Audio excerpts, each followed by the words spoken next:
Ladies and gentlemen, welcome back to the Strompcast. Arguably two of our biggest games this season so far. We've got to recap, but before we get into it, let me introduce you to my co-host. First, got the main man, Richard. How you doing today, man?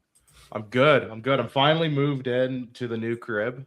We've got the wall of goat. You've got your wall of goats. I got my wall of kits of all sorts in the back and my little soft footy kitty corner. But we're good. It was a heartbreaking one today. They made me believe for like 10 minutes. It was so like dejected, and then I was full of hope, and then it was gone again in an instant. But we're here now. We're good. You can say they made you believe, but there was only two believers last week. Yeah, I was gonna say. I didn't want to call it out, but I'm glad you did, Sam. When they went up 1-0, I was like, "There's no way." I was like, "I don't believe this." Like what? And then time kind of ticked away. I'm like, okay. And then 1-1 goal key. I'm like, that sucks. And then the 2-1 goal. I said, well, it's over now. That's it. It's the hope that gets you. Yeah. Yeah. How you today, man? I'm good, bro. I was a believer. If you follow the down there, you could have won yourself some money today. I had tweeted out earlier the spread of -2 on Bayern. That hit. I didn't tweet it, but I did mention it to my boys when we were 1-0 up. At the time I looked at it, Bayern were plus 210 money line. I hear it went all the way up to 250 money line. Listen, for great financial advice, don't follow the Danny Saldana _ page, although maybe I allegedly work for a bank. For horrible betting advice, feel free to follow the link below. You might have won yourself some money today. Or not. Maybe not. No, but today you would have won money. In the future, you're likely not going to win money. Just letting that be known. This is not financial advice. We always have to say that too. But yeah, make sure you follow all things Alvalade on all social media and podcast platforms. Let's get into the game, which of course was marked by huge news just a day before. No Pedro Gonçalves, no Trincao, no Kenda, allegedly no Jenny and Inacio, but Inacio made the bench. Jenny ended up starting. But the lineup is as followed: Rui Silva, Fresneda, Quaresma, Diamonde, Mateus Reis, Maxi, Allison, John Simoes, Hillman, Jenny, and Suarez. Off the bench, the return of Ricardo Mangus, who I'm pretty sure has not played a minute of football maybe since maybe the early Tassa games, but I don't remember him playing for a good while, especially in a meaningful game at least. No respect to the other ones, of course. But also off the bench, Vainidis, Ioannidis, Blopper, and Morita. Richard, I'll start off with you. What were your overall thoughts on this game? Oh, I mean, as expected, Bayern kind of dominated possession and held the ball. I mean, we held our own. Like, we were pretty good defensively. Like, we made it very difficult for them to get chances. And the ones they did were, I mean, good chance, but Rui Silva was well up to the task, especially in that first half. He made a couple really nice saves. You could tell we were going ultra defensive just by the fact that we went with 5-4-1 formation, 5 at the back, 4 midfielders, and then 1 lone striker. So you could tell we were going to go for a bit more of a park the bus mentality. That being said, we had 1 or 2 like good chances in the first half. One that almost actually was an own goal on them. Neuer makes a phenomenal save because he's Manuel Neuer, of course. Their goal, they get a goal early that does get ruled out for offside. And I actually didn't think it was offside initially till they showed us the Hawkeye technology where he was like, his like elbow was this much over like the line. I was like, oh, okay. Like, I didn't even catch that angle. I was low key thinking they showed it like late in the half on my feed, on the TNT Sports feed. I thought UEFA were doing us a solid because a few years back when we were in Germany, they not gave a certain German team a penalty from a handball that hit a player's face. So I thought, 10, 12, 13. They did not do us a solid today. But they did not. Okay. Yeah. It was so their goal gets rolled out for offside. We go in 0-0, and I'm like, okay, like I'll take that. Like it's tied. Great. You didn't look totally embarrassed, which is also great.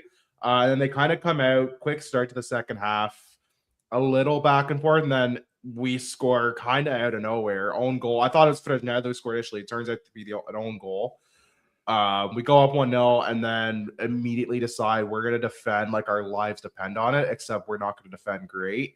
Especially like the second goal especially is tragic. Like they're like guy wide open to make it 2-1, like just brutal. But that's Bayern Munich. Like they make you pay on those chances, especially if you don't know how to mark. And then like they showed their class, like they're just a league above us in so many ways. It wasn't a demolition. It wasn't 5-0 or 7-1 like it was in 09. It was a much more respectful performance, but I'm not really here for the moral victories. I thought Rui Silva was our man of the match day. He made a couple really good saves. He does have a bit of a frango on one of the goals. Unfortunate, but you know what? Like considering how peppered he was with shots, I'm not gonna hold it that much against him. Like, what more do you want the guy to really do at the same time? Like the game was already starting to get away from him, and they were kind of leaving him out to dry. Like, what more can you do?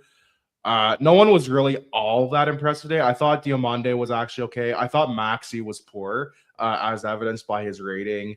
I thought Alisson as well. Like that whole left side was kind of frustrating. Like they were just giving the ball away and almost getting bullied off the ball a couple times, like very needlessly and carelessly. No notes on the substitutes. Like they did nothing to stand out. I thought Hulman actually played better than what his rating suggests. I guess he gets dragged down because he gets a yellow card, but it is what it is. But they're a class above us, Bayern. Like they played phenomenal. Like Gnabry gets a goal and an assist. He was phenomenal. Harry Kane could have had a goal. He hits the post late in the first half. Olise and Limer like were torching Alisson and Maxi on that side. Todd gets a great goal. I mean, Manuel Neuer, he only had to make one or two saves. Now, one's a great save off of what would have been an own goal off his own player. From some good work from Jenny. Actually, that Jenny was okay today. He creates that one that almost puts us up 1-0 in the first half, where he tries to slot it into Suarez and it deflects off the defender. No outstanding notes are not. It's a 3-1 loss. It probably could have been more. I'm glad they limited it to 3-1, I guess, if you're going to go for any moral victory. Not that I'm big on those. We move. We're still in decent position standings-wise as of the end of this match day. We'll see by the end of tomorrow how things shake out with other results, but it doesn't get much easier. It's PSG after this, right? If I'm not mistaken. So without Hulman, because he's got any yellow and he's suspended for the next game. And also without Hulman, without Jenny, without Diomande, they're on AFCON. Without Kenda, he's out for months.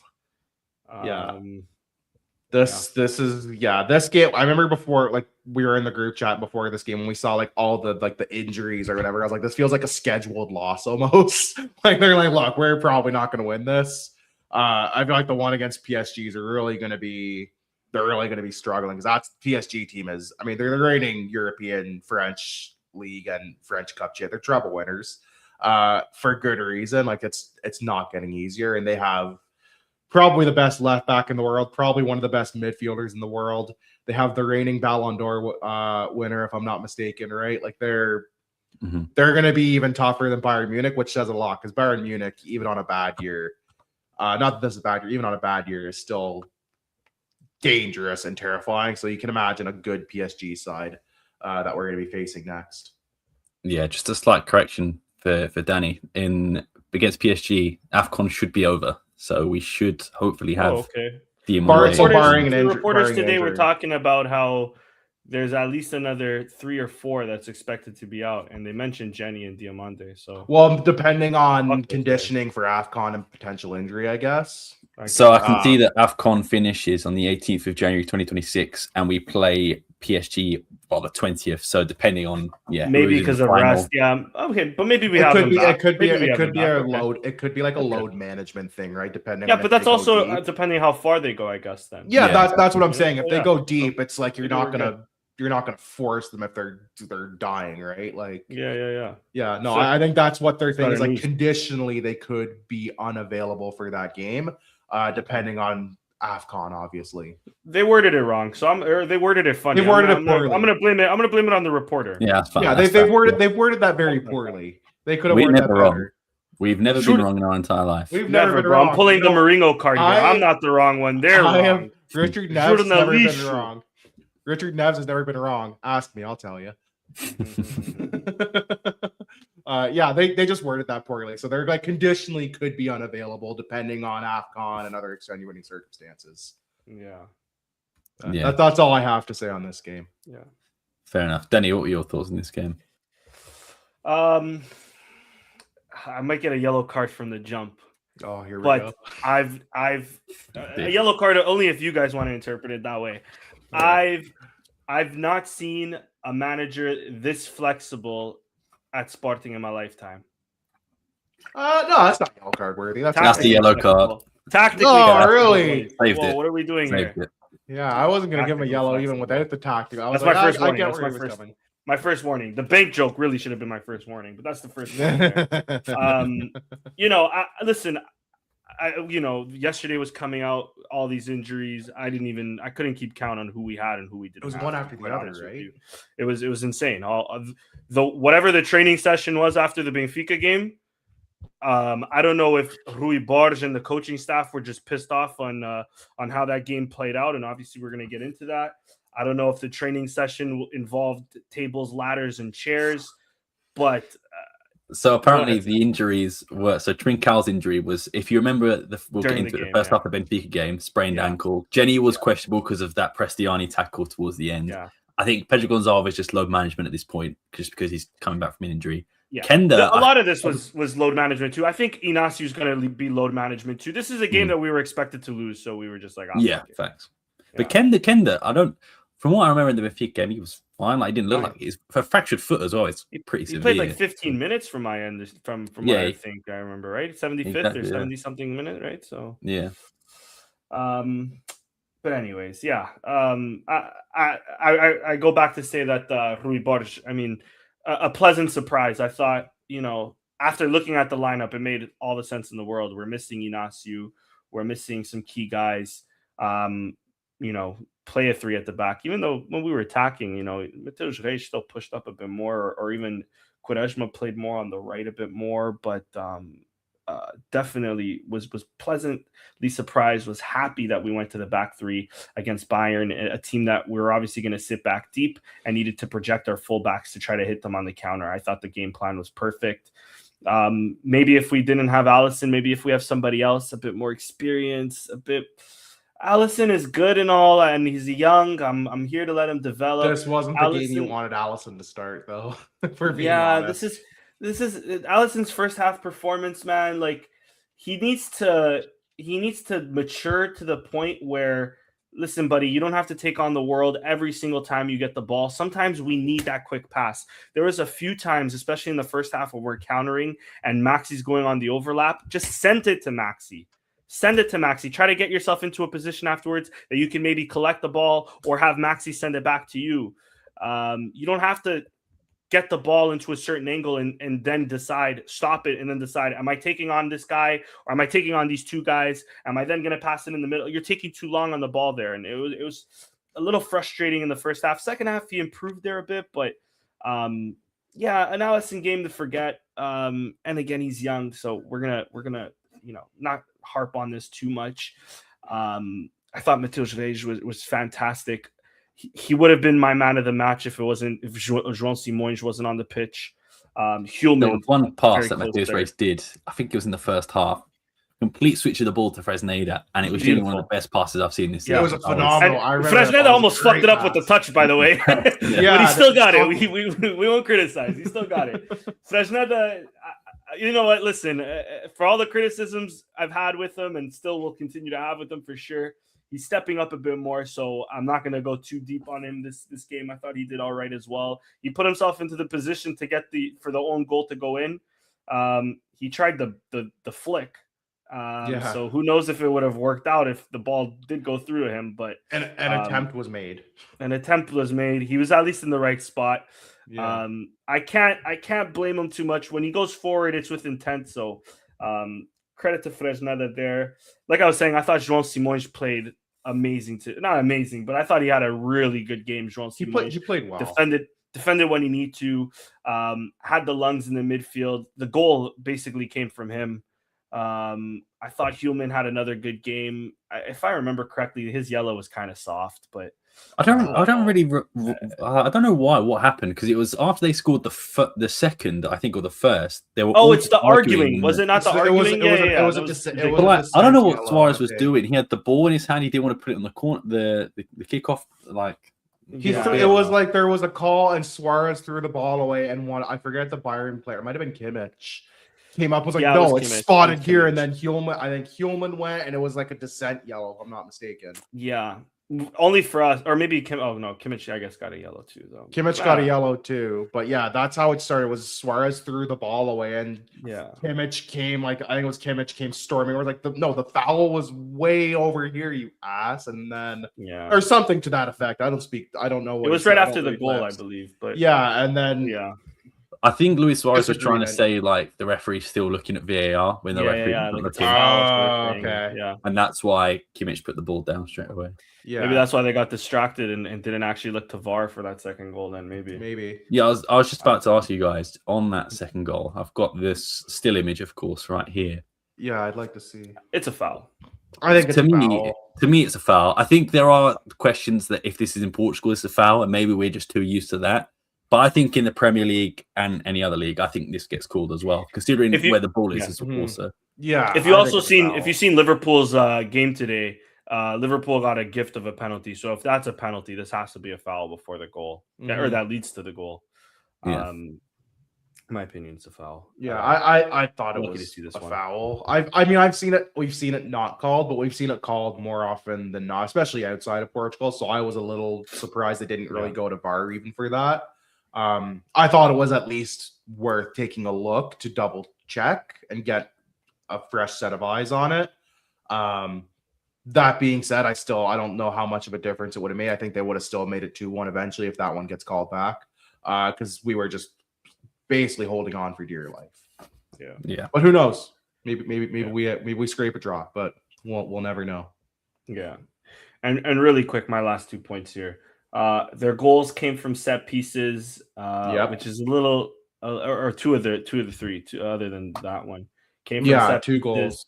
A little frustrating because I feel like on both of them we left a guy wide open. Like Gnabry just like the second one is shocking defending. The first one, he was just completely wide open. The first one, I don't even know who's at fault. Is it Quaresma? Is it Fresneda? Is it Diomande that doesn't pick up the first guys? So Fresneda and Quaresma have to come interior, and then Gnabry's just there to just. There's 5 defenders. Not one of them picks up the guy at the back. Gnabry, exactly. Shocking. That's defending. What I'm saying. So I think I want to blame Fresneda, but at the same time, I've seen the replay a few times now, and I also get why Fresneda is running in because the ball looks like it's going towards there, and Diomande sort of like not picked up a guy, and Quaresma is sort of like has 2 guys there. So I'll put the blame on all 3 there. I'd agree. I'd give them that. The second goal, like you mentioned, Richard, I mean, one we mentioned here could have been a foul, kind of a frango, but yeah, Rui Silva was standing on his head the entire game. So we're not. I mean, the first half, I got a text from my Bayern buddies, and they were like, "Can Rui Silva please stop?" I'm like, "No, leave him alone. He's doing great. He was doing great." And then the third goal is just a header into the middle of the box, and then it's just a free shot for the 17-year-old. Good kid, to be fair. But yeah, I mean, nothing else to say. Oh, the last thing I wanted to mention was this was kind of a game that, especially in the first half, the way it was going, I felt like we just need one chance, so we need to slot it away. And then I remembered we looked okay on counters. We looked okay on counters, but then I remembered we have Suarez up top, and sometimes he needs 5 chances to just slot one away. So. But with that being said, I thought Suarez had a really good game. To be fair to him, I thought he pressed defenders and link-up play was good. It's hard for him to get chances when no one's really feeding him a great. When we couldn't really get it, like exactly. the one chance that he probably would have got on the end on hits a defender and goes at and hits Neuer anyways. Yeah, I do think if the defender missed it, he probably gets a foot on it and it's probably still on target. I agree. It's at least no worse of a scoring chance if he gets to it. It's at least equal or he scores. But yeah, we looked okay on counters. We had a couple where we almost looked dangerous, and then we did what we always do on a lot of counters is slow the pace right down João Mario style. And I liked it though. I like the way we attacked the game because yes, when there was time to push the ball forward and expose those spaces, we went for it. When there wasn't time for that, when the defenders recovered in time, we brought the ball back. We tried to play through the back. We tried to hold possession. We just tried to get Bayern not to smell the ball. And so again, overall strategy, like I said with Rui Borges earlier, I thought he attacked this game. Another good Champions League game where I thought he attacked well. The strategy, it's just the outcome didn't hit. Yeah, it's the opposition too. Like, look who you're playing. Exactly. This is an all-star team. This is likely the best team. Well, I won't say the best team, but this is without a doubt the top 3 teams in the world right now. It's Bayern, favorites for the Champions League in general. Bayern, PSG, PSG. And what I'm saying is the top 3, in my opinion, right now is Bayern, Arsenal, and although PSG have had a don't say that. I hate it. I hate them more than anybody here, bro. You can't let them know. We need downfall. I'm sick of these Arsenal fans on my time. You gotta hype them up so that they bottle it. This is part of the strategy. It's if they bottle the Arsenal downfall, if it happens, is going to feed generations. Side note: they've already dropped 7 points in the last 3-4 games. So it's Man City is 2 points behind. We can't. Man City 2 points behind. We can't let them. We can't Villa let 3 them points behind them. I think. Do we talk about Ruben Amorim or no? Let's not. No, it's too soon for that. But it's too soon. To get into that. Tactical. I won't say masterclass, but a good strategic battle today against Bayern. And for me and Richard, real quick, a good with the World Cup coming. Good to see Alphonso Davies back on the pitch. His 10-minute, 15-minute cameo. He terrorized us once on a sprint. I think it was up against Maxi. I don't know what Maxi thought for a second trying to race. I don't think he thought. I think he just was there. I don't think a thought crossed his mind in that moment. Yeah. What do you think in that moment? Except oh shit. I fucked up. I think it's literally that. He tries to place the ball past him, and he's like, oh fuck. He's like, oh, it's the only thing that was wrong. Right. Yeah, I think the only thought that goes through was, oh shit, there's Alphonso Davies. Oh crap, oh shit. This is all maybe his knee's still fucked, but no. No. It's good to see. Yeah, I'll take it. Yeah, I heard the commentator say the same injury as Danny Braganza, and they both were on the similar time frame out. Yeah, both. Yeah, well, Braganza's back in training sooner than Braganza's was after though, because Alphonso Davies was on that international break maybe like a month prior to the November one, if I'm not mistaken. Yeah, fair enough. Yeah, with this game, I agree with you. I thought we were set up fantastically. I genuinely thought in the first half, because it went in 0-0, I thought that was going to be it. I thought we would hold on. I didn't think we would score, but the thing is, they were close. Like Kane hit the post once, and Carl at one point skinned Mateus Reis and went for own goal. But those were the only 2 chances that I thought, were scary in that sense. And I think it was the game plan to not let them in the box, because if you let Harry Kane in the box, pretty much game over. And apart from hitting the post, I didn't think Harry Kane was that good. I can't say I watch Bayern week in, week out, but he played really deep. And Kane is obviously a great passer of the ball, especially long passing. So I was quite surprised to see that. But in the first half, I didn't think it was the game for Chelsea Moyes. I thought maybe we needed someone a bit more physical, like a Morita, even maybe like a Koch in this game, just because I didn't think we were going to be playing that much on the counter that we did.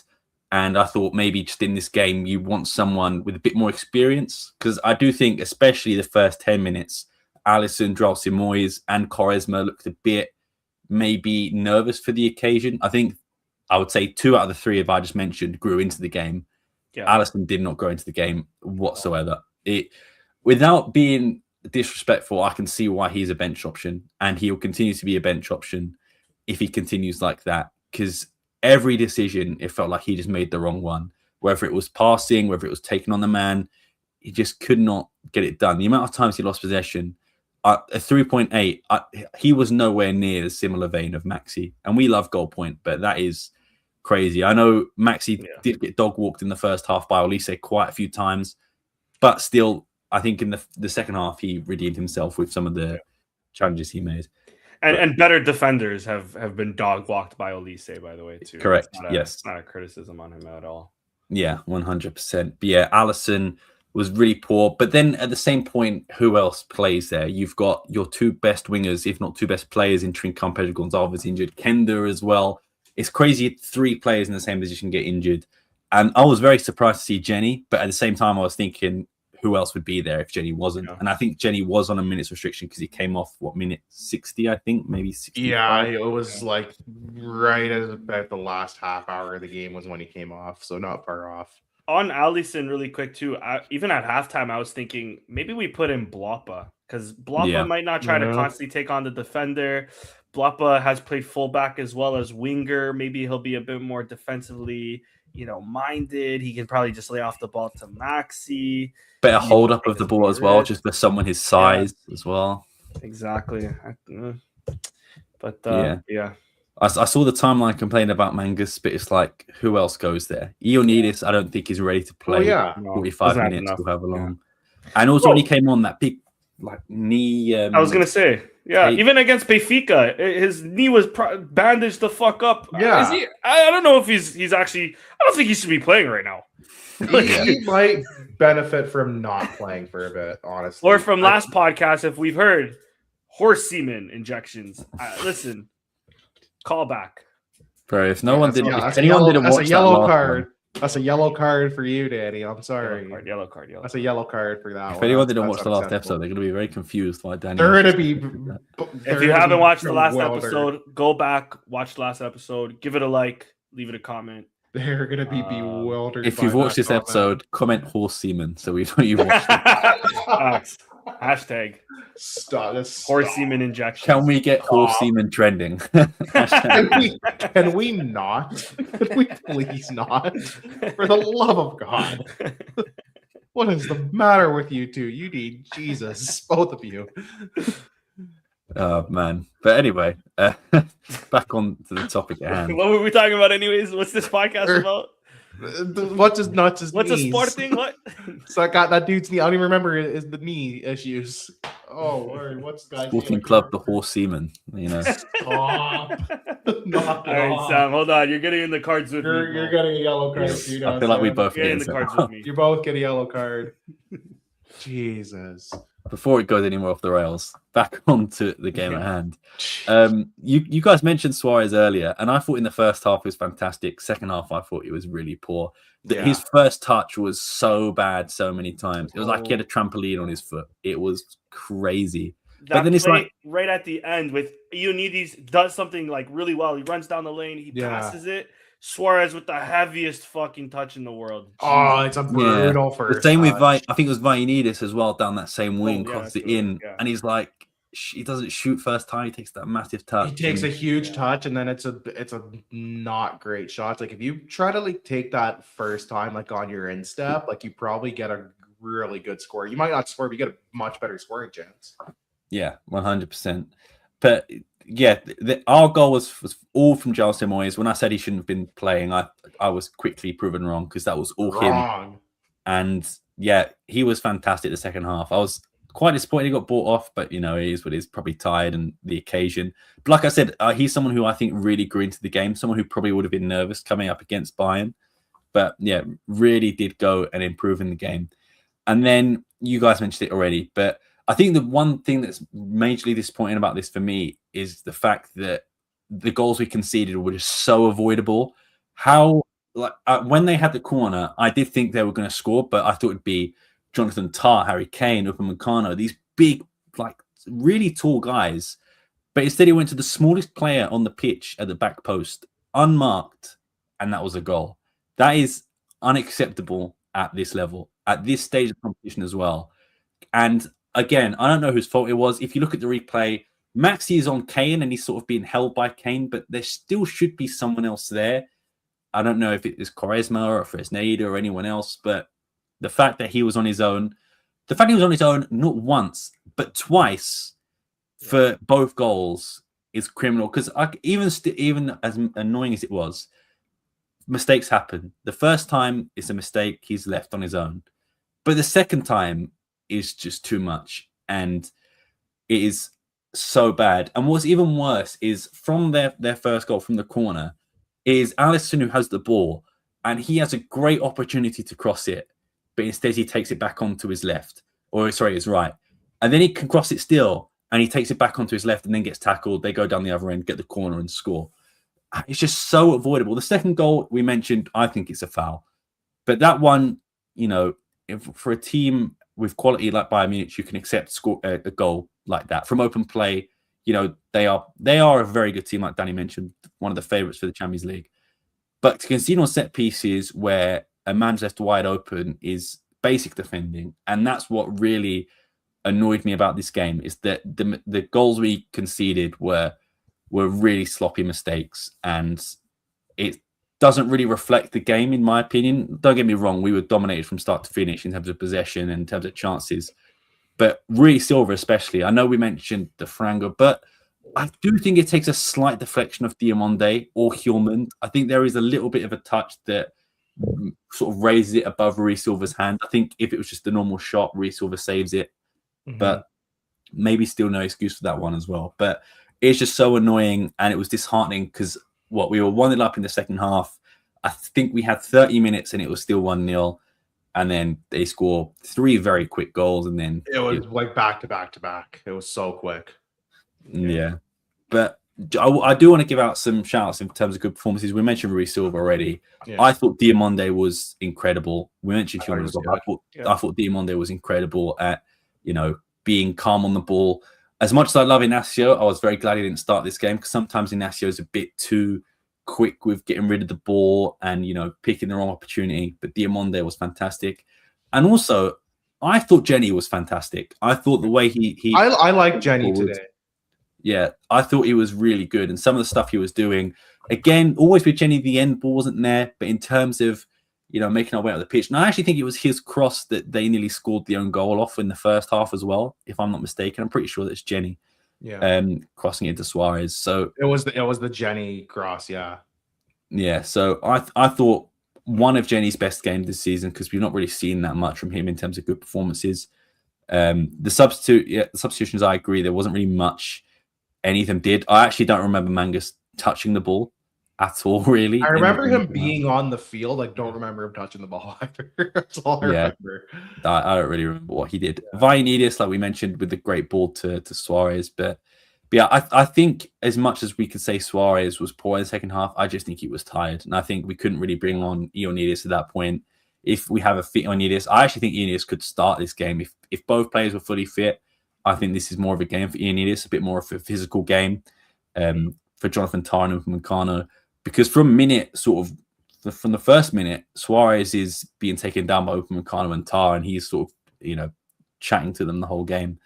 But disappointing result, especially the way we lost. But I still think it was a great performance and some individual quality in there as well. So I think there's still some positives to take away, but we're still quite far away from competing at maybe the highest level of Europe, which is to be expected. But still, I think there's some positives you can take away.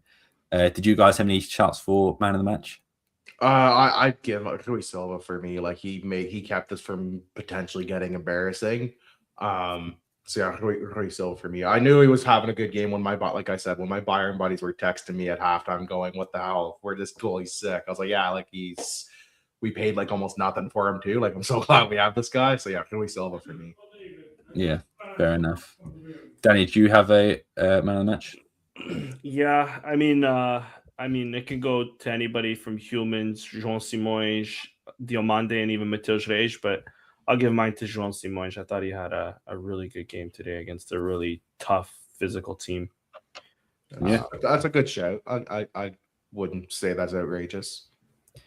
Do you guys have anything else you want to talk about this game? No, like it wasn't like there was no controversies really. It was a pretty tame game. I had a Benfica buddy. I will end it on this. I had a Benfica buddy say. I'm sorry to hear. I had a Benfica buddy say that Bayern scored 4 goals today. How the hell did it finish 3-1? So I told them it's crazy. Bayern have scored more goals in this game than Benfica have points in the Champions League this year. So I thought I'd share that. I thought that was a good rebuttal. That's a good comeback. That's good. That's good. I respect the comeback there. That's witty. Unfortunately, though, we do have to speak about the Benfica game on the weekend. Transition, by the way. Great transition. It's like we've been podcasting for a few years now. That's crazy.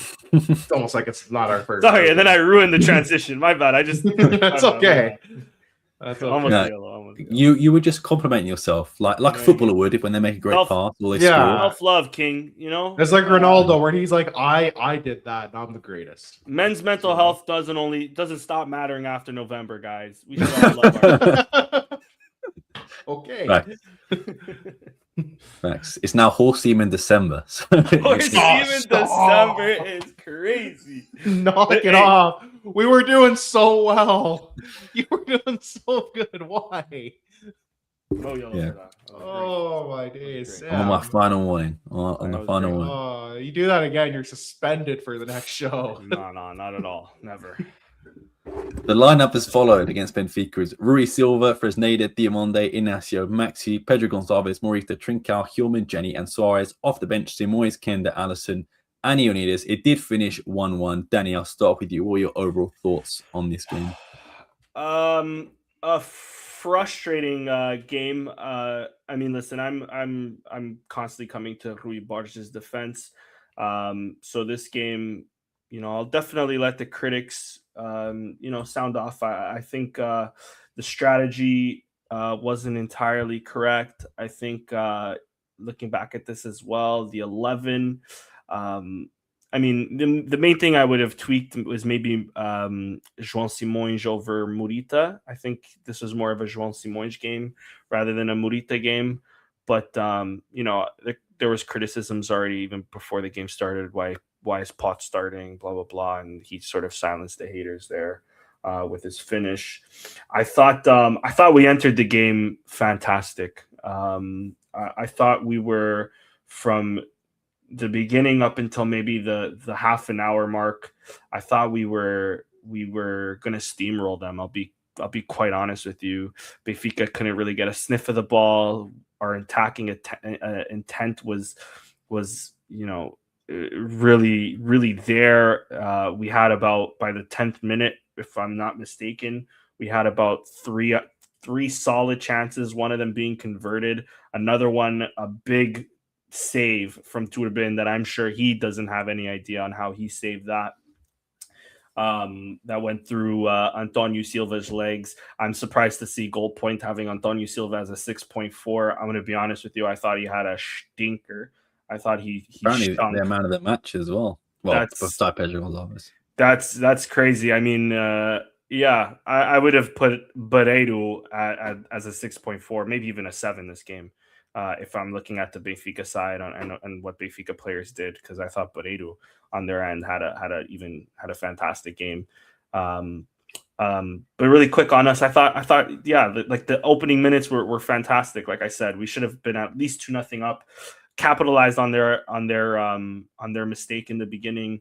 And something has to be said. I think I tweeted this, maybe not, but it's like when the pyro starts and our players are playing, it's a different Sporting. We look good under the pyro. We look good under the smog.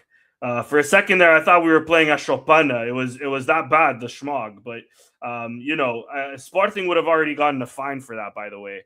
Benfica, I've heard nothing about that yet. So, anyways, that's a side note. That's a tangent that this angry old man is getting into. After the 30th minute, they had one opportunity, and then we sort of just let them back into the game. They had their goal. Okay, it goes back post. I've seen this goal against us a few times this season, so it is an area of concern that I think we should start looking to address. Is it a foul on Jenny? Jenny can't get up to defend afterwards. I don't know how much Sudakov has of the ball by the time the ball is coming through and how much he has of Jenny. I also don't know. Maybe Jenny just loses balance. Maybe that's why Sudakov can just simply tuck that in. I think he needs to be stronger. And I think he needs the issue that I thought he had was that he was in two minds whether to clear it or take a touch and then clear it. So he sort of hesitates, then falls. Yeah. But Sudakov is there. I don't know how much contact Sudakov has on Jenny and not on the ball. I don't know. Like there's no real camera angle that really adequately shows what that's what I'm saying. Level of contact. No camera angle. Not.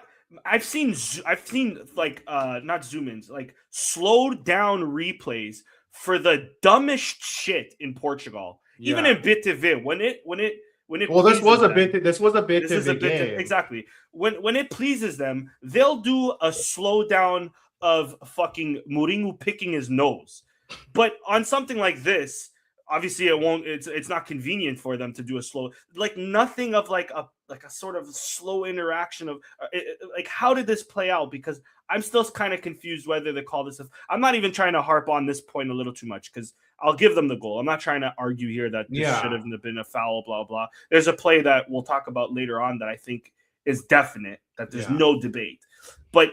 I want to see more, like you said, Richard. I want to see a different angle of this as well. Like they showed us a couple angles, but like I feel like if it was a Sport TV game, we would have got maybe one or two. That being said, like the angles we got weren't like bad angles or anything. It wasn't horrible. Yeah, it's just hard to tell in general in real time and in slow mo how much contact there really was. Yeah, like it's just really tough.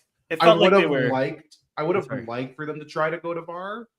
I understand not going to VAR. I would have liked to. It probably doesn't change the result even, but it's such a. I think Sam's right. I think Jenny's hesitation does him in more than any contact potentially from the Benfica player. Fair enough. I'll take that. Whatever. We got that goal in. The main they were pressing anyways too, right? Like you felt a goal kind of coming. Like I didn't get to watch much of this game. I was moving, but like when I watched the replays and the highlights and stuff. You could kind of feel like they're probably going to get one of it. It was like the derby at the end of the season. You could feel the goal coming.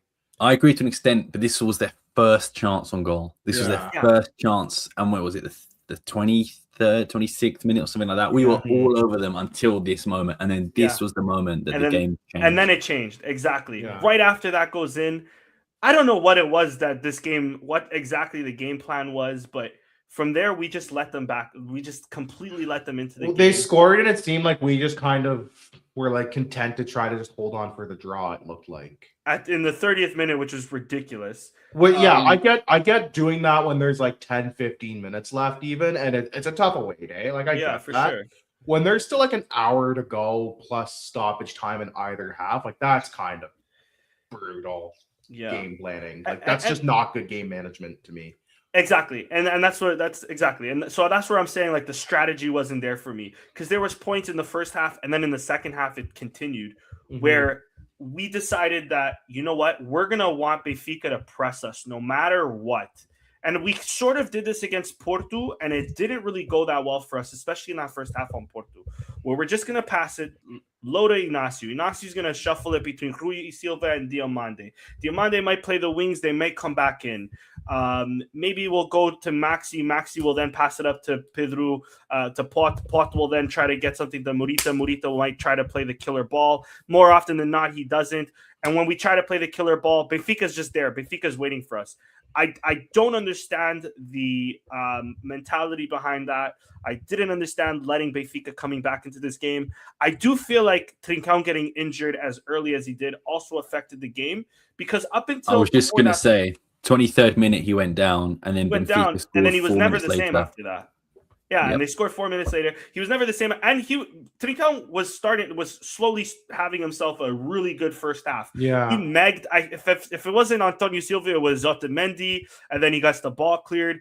Trincão looked threatening with the ball. I mean, Trincão is underrated, I feel, in the Portuguese league or just overall, even from Sporting fans, on how good on the ball he is and how many megs he gets.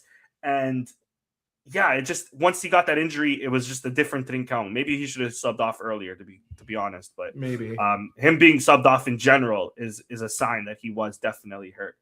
That was the first half. Oh, and then to end off the first half, and we can obviously all talk about this.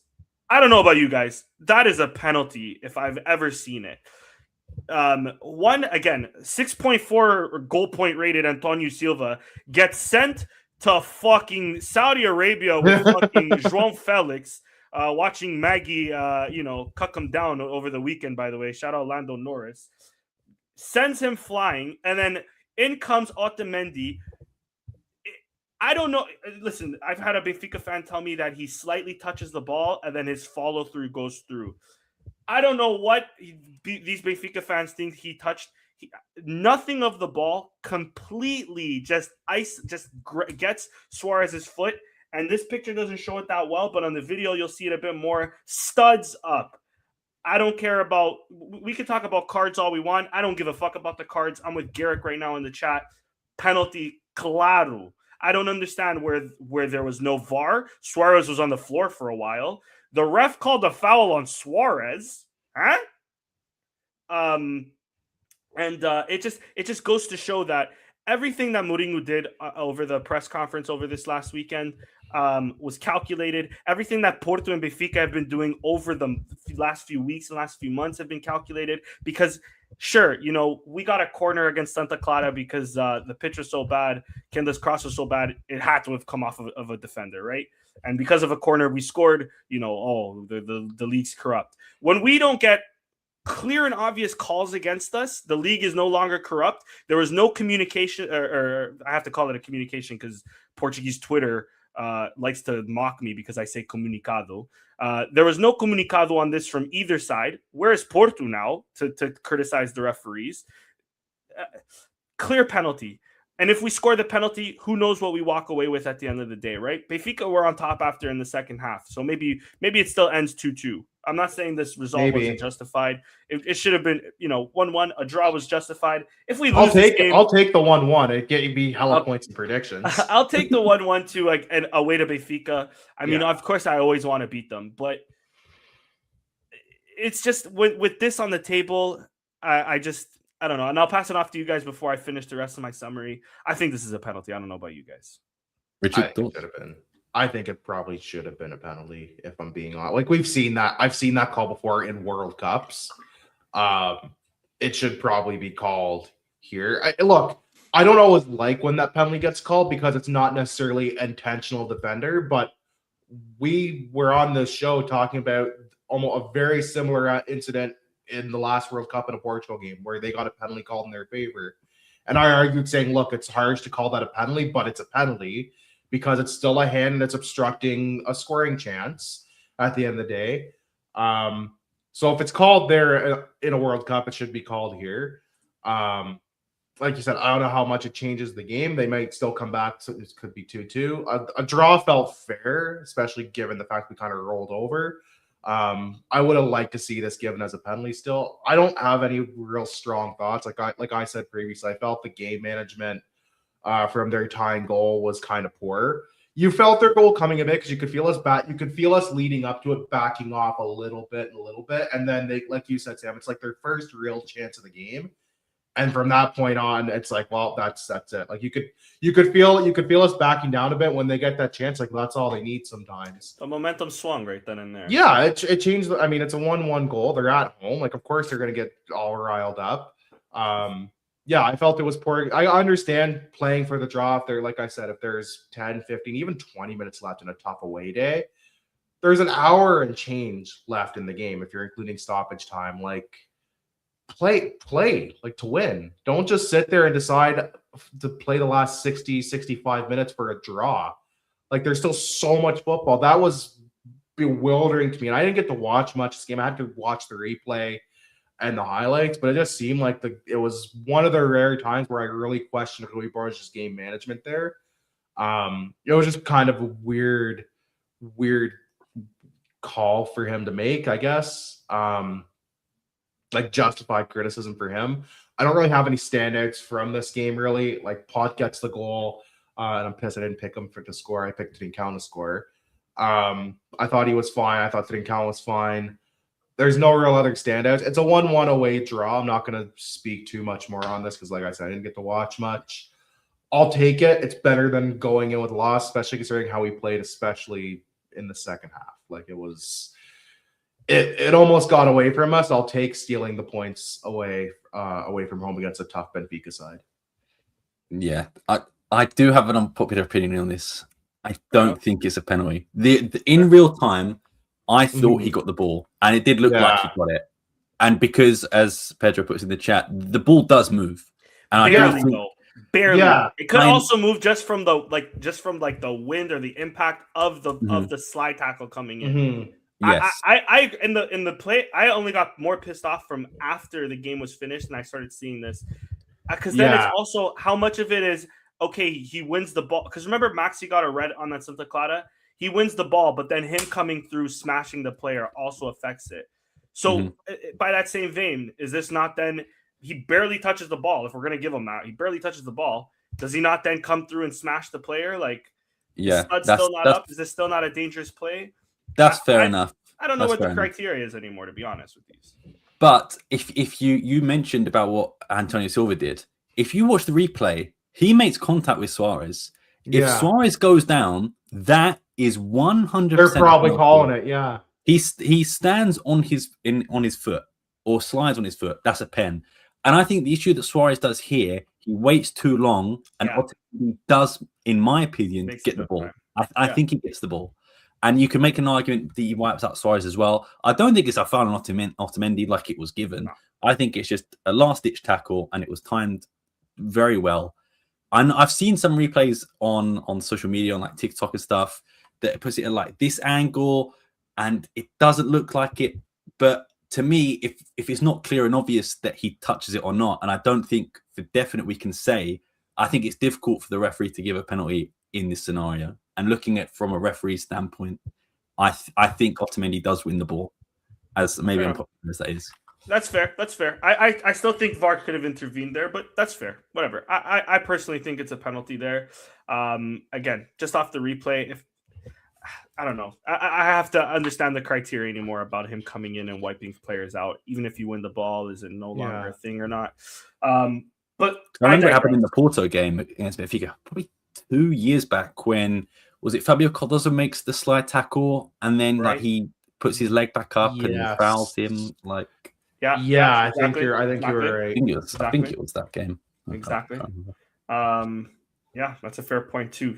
Speaking of that, so going on to the second half, more on the referee rhetoric here. Again, chef's kiss to Benfica. They really knew how to condition this ref from the get-go.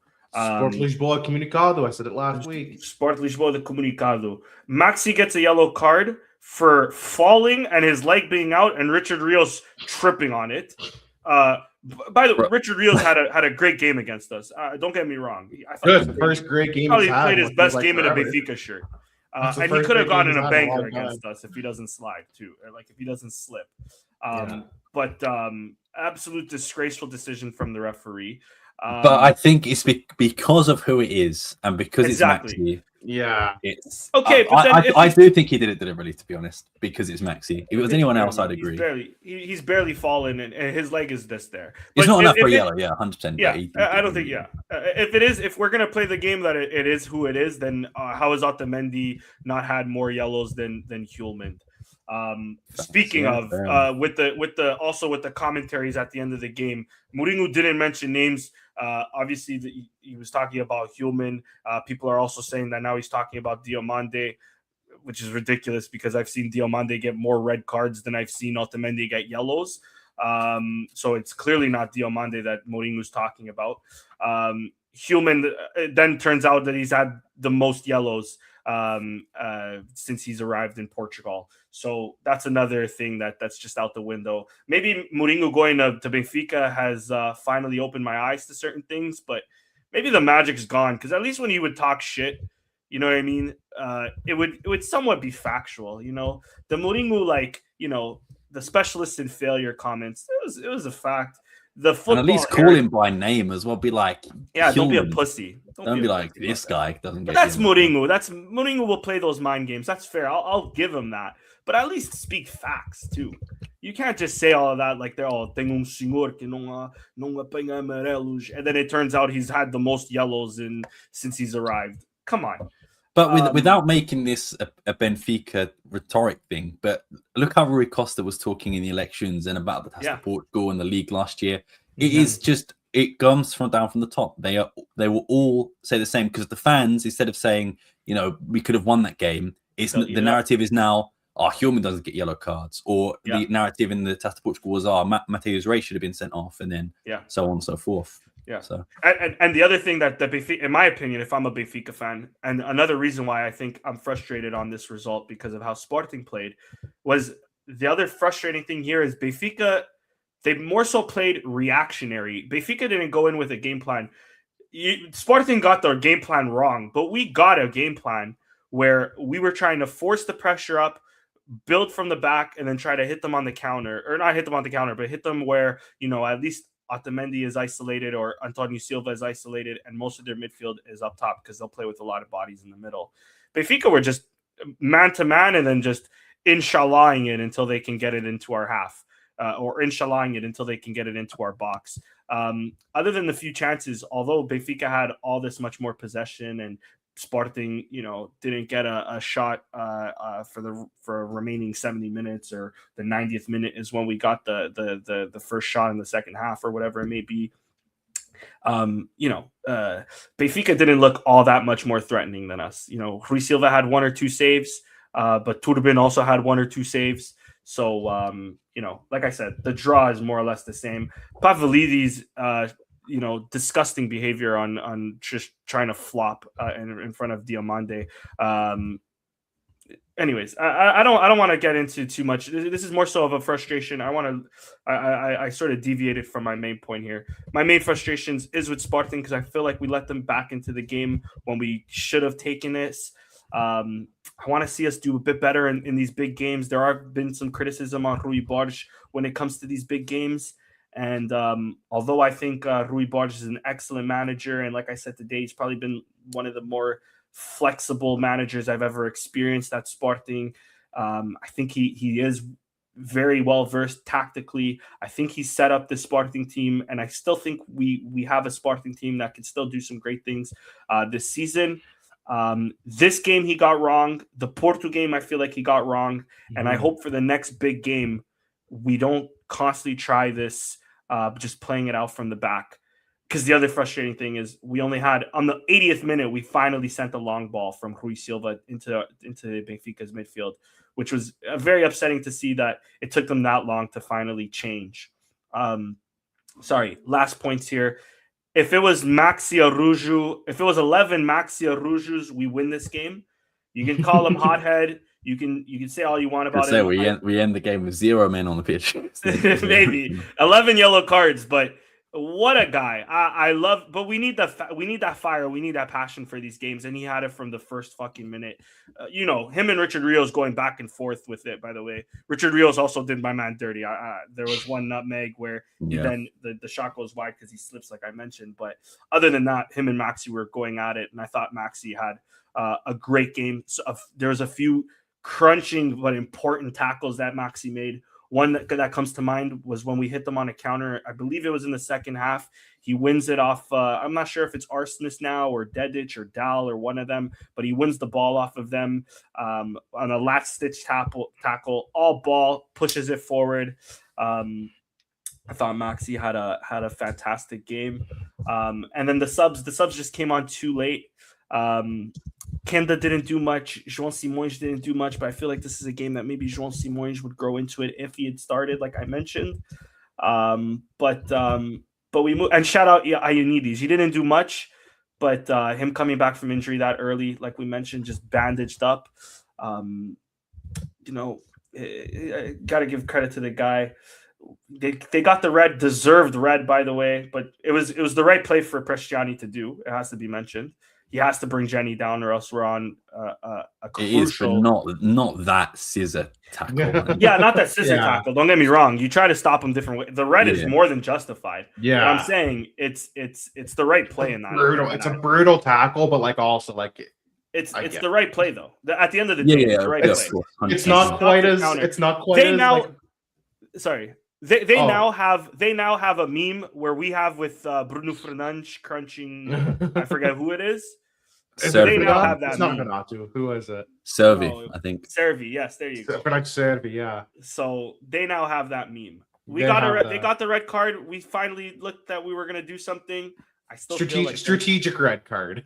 Call it. It's like the only because I just saw it the other day. The only Gunnar Solskjaer one on the break where he just breaks the guy's legs on a breakaway. Yeah, not quite the same vibe. It's like sometimes you just gotta take the red card.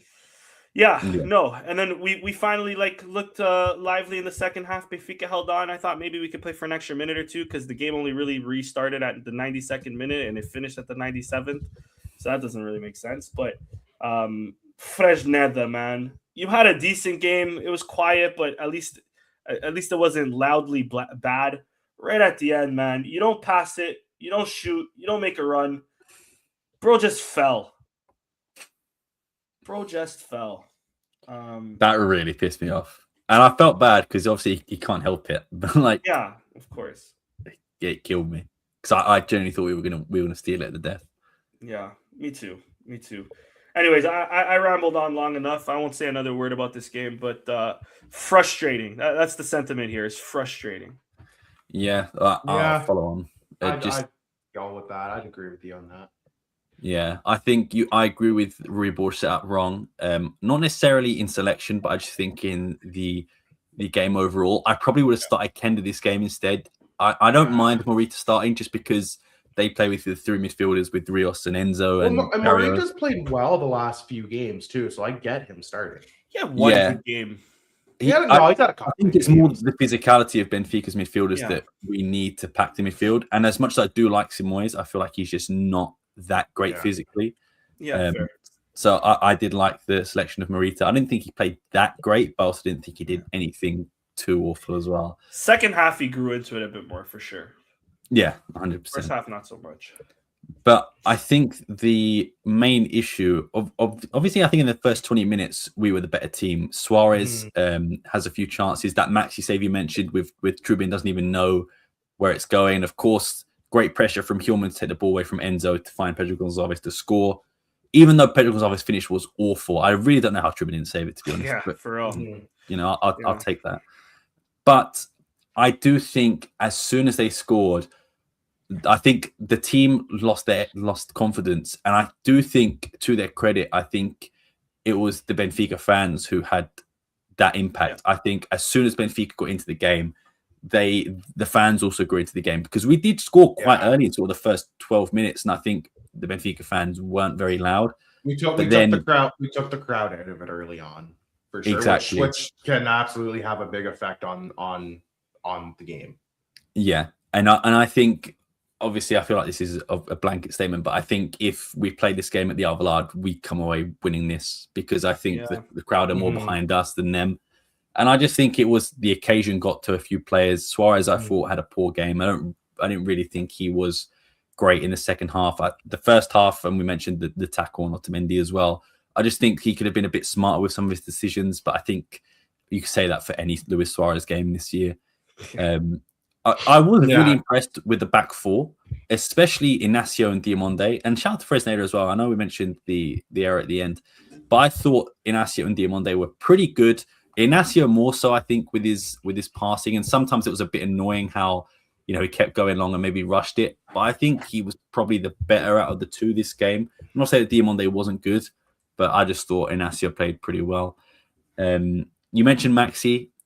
I think on the first goal, it's on him. I think he loses possession. I think it's of Dedic who crosses it in. I think he needs to be quicker. And we mentioned Jenny, but I think for me, more of the blame falls on Maxi not reading that properly, more than Jenny trying to clear it. Because I do think when Jenny tries to clear it with his left foot off balance, we mentioned maybe he's pulled down a little bit, or at least impacted in that situation. Whereas Maxi, all he has to do is mark the runner and stay with him, and perhaps it doesn't go in. But yeah, I think we were lucky to escape up until the red card, because I thought Benfica were all over us this game. And unfortunately, I said it, I think Rubor set up wrong. There are a few chances. I think Azuna's had one. Rios, you mentioned, played very well.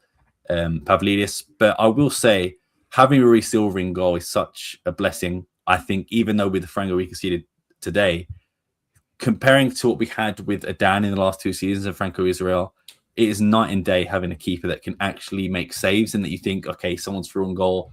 I have faith in Rui Silva to not only save 1v1s, but to save screamers from outside the box. Maybe not against Porto, I suppose, that William Gomez goal. But I don't blame Rui Silva for that. I think it's just, it's a great finish. But I think we struggled to play out from the back. I think Marine, you say Benfica didn't really have a game plan. I think they pressed us very well. And I think that was their game plan, to tire us out, press us very hard, and they did.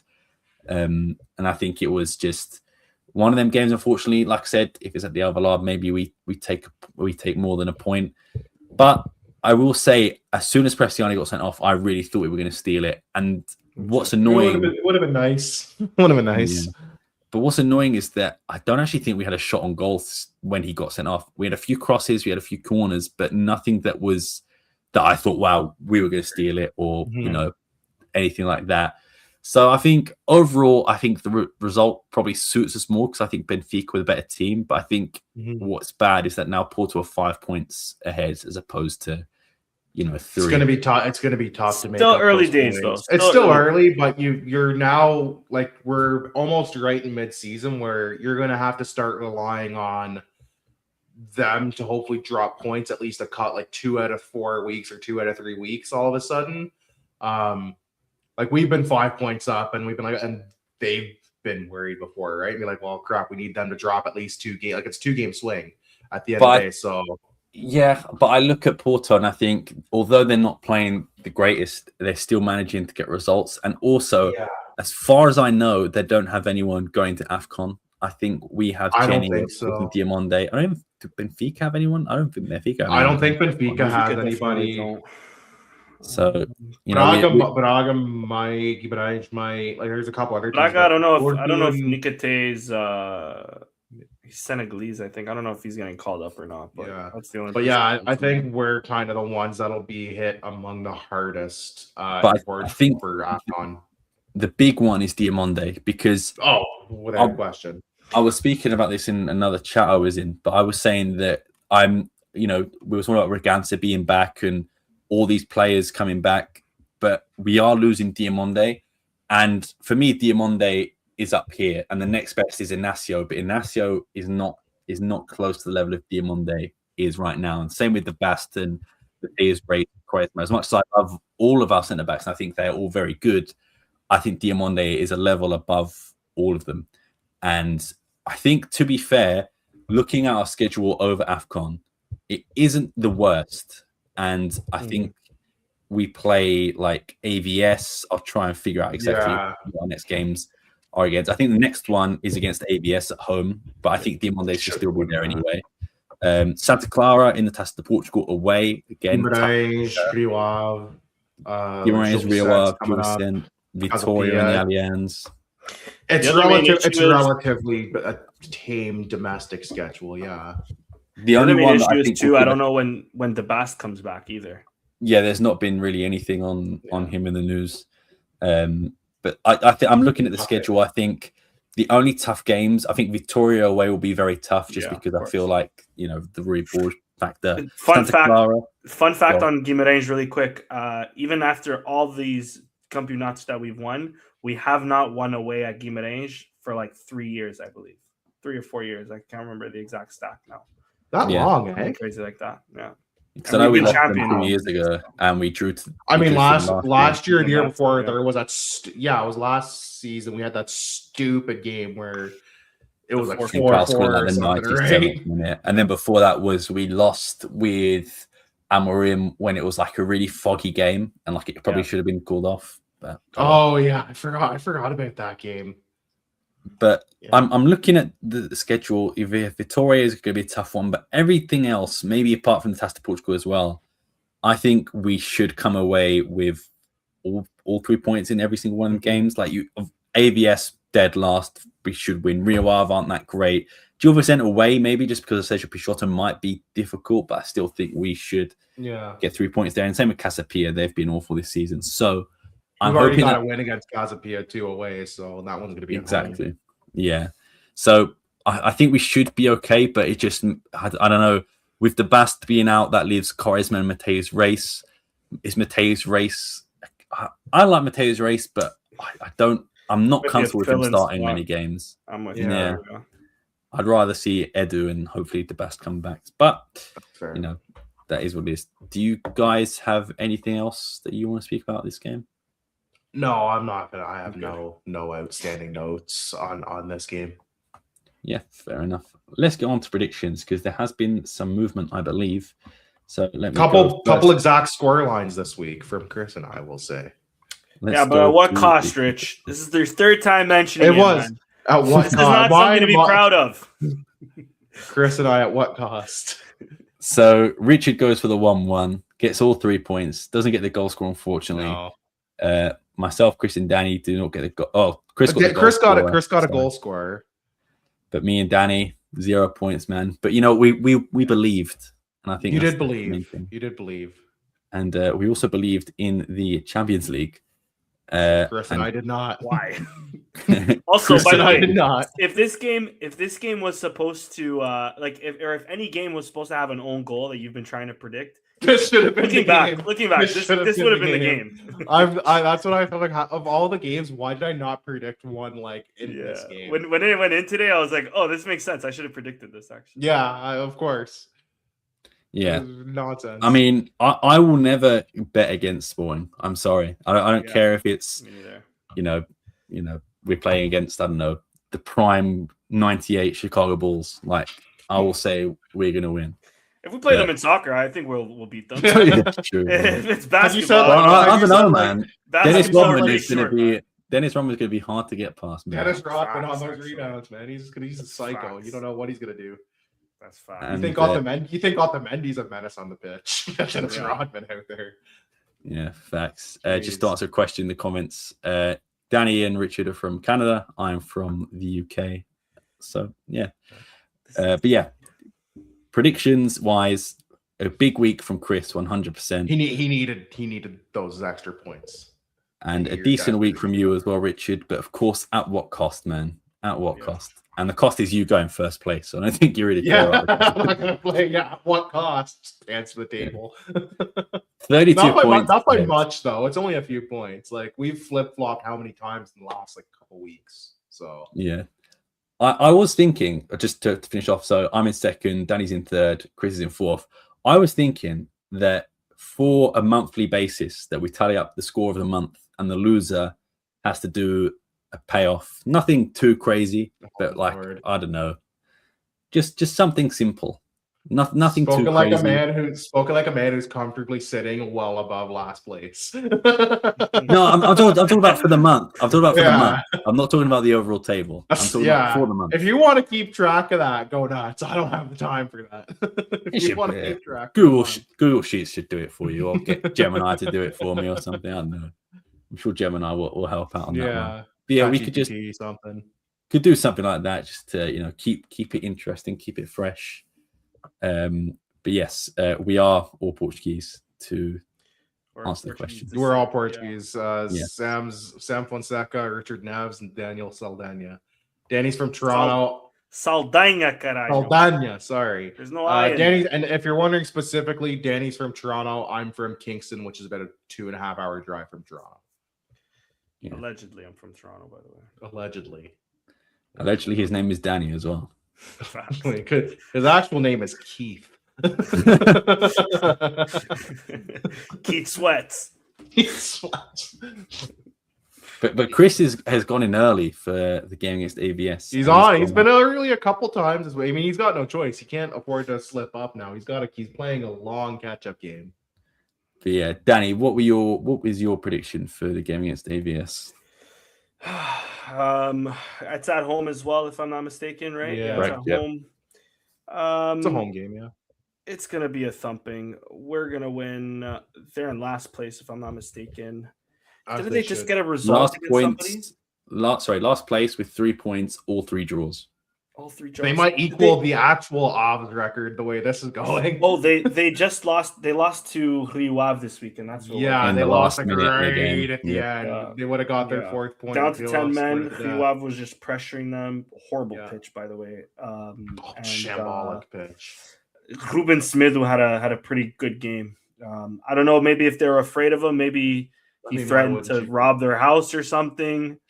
I'm gonna go with with that in mind, knowing I was gonna go 5-0, but knowing that Ruben Smith probably knows where these guys live, it's just gonna be 4-0. Don't put 2. Whoa! Don't try to get ahead of me. Sorry, Fuzzer, relax.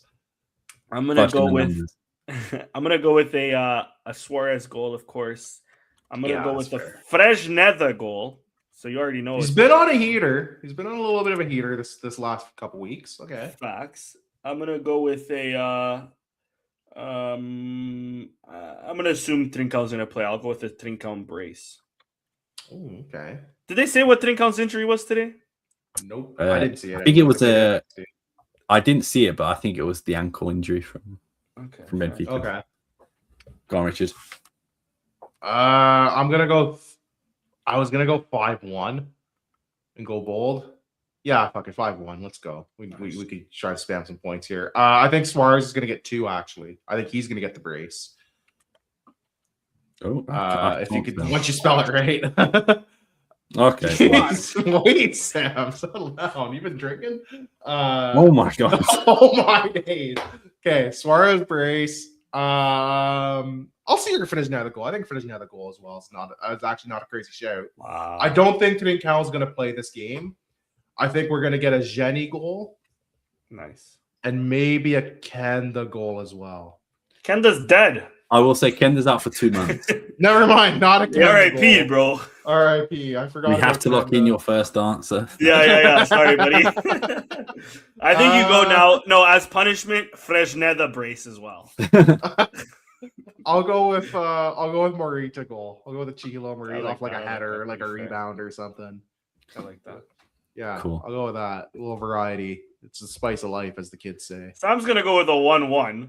I'm gonna go 2-1, 2-1 own goals. 2-2. Bro, AVS are so bad Yeah. that if it's not 7, I agree. or up to that number, if You know it's not how absolute bad number, you know how bad you gotta Stack be Rui to Borges. be on pace to match the record of the Real Avs for in a 16-team league for worst points ever.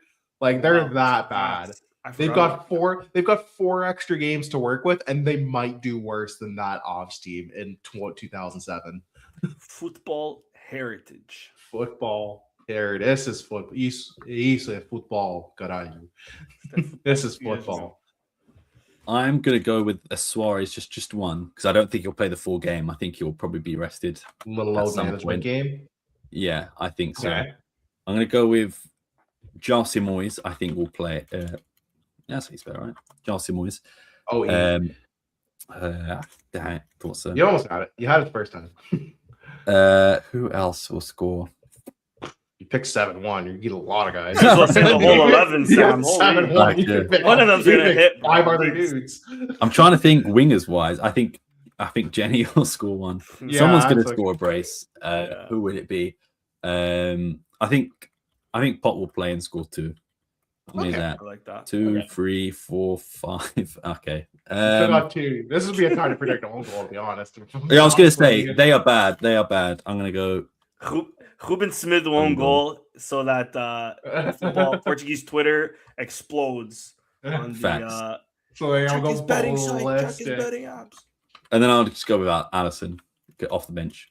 All right, Alisson bench substitute hero. Okay. This is where we lose, and none of these guys score. There's a 1-0 loss at home. Could you imagine A loss at home tragedy? against Avs. You know what? Against- I might join the Rui against a brigade, bro.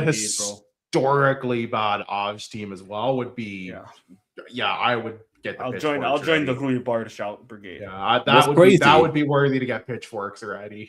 Is that I've pretty much got half the squad in my goal scorers, and If if you none don't of them get score, any of I them- will be. I will be Furious. there for that. If you don't get a single goal score, I mean, it's going to be kind of hard because you picked half team. But yeah, if you don't get a single goal score, that's going to be tragic. I will cry real tears. It's gonna be Diomande. It'll be 6-0. Diamande. It'll be Diomande, Inácio, Diamante hat trick. Mangus off the bench. Ioannidis. Yeah, Diomande hat-trick.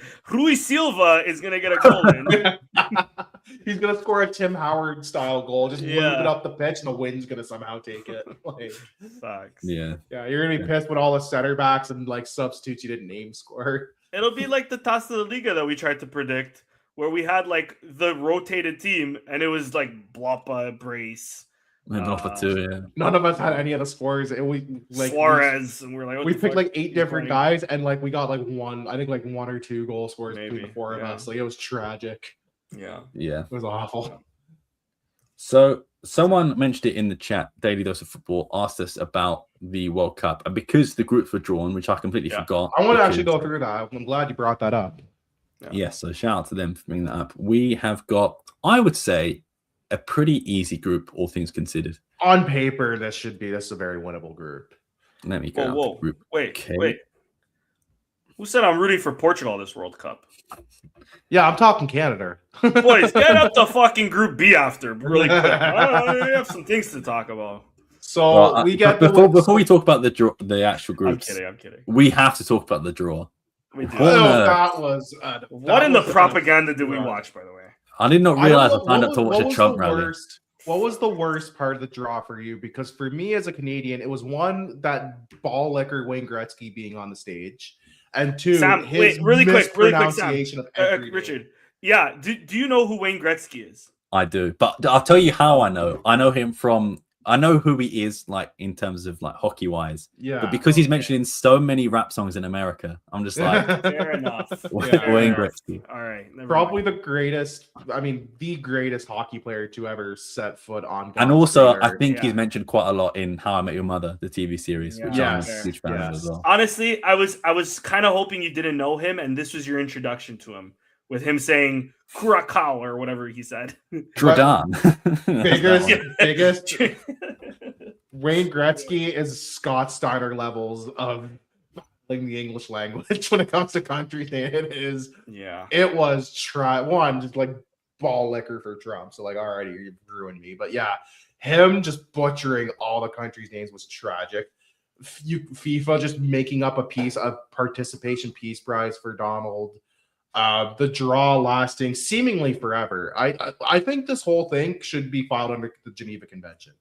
This was absolute tragic. 2 hours before the draw happened, man. It was so long. It was ungodly long. My manager's Italian, and I had messaged him, and I said, like, I think Italy will qualify for the World Cup before we know the groups. It was that bad. Some other things just to put out there in terms of weirdness was Robbie Williams and Nicole Scherzinger performing a song that, like, when I searched on Spotify, Nicole Scherzinger's not even on it, so I don't know why she was there. Why are we really? No offense to like any Robbie Williams fans, why are we desperately trying to make Robbie Williams a thing in Canada and the States? Like, no, it's just not going to happen.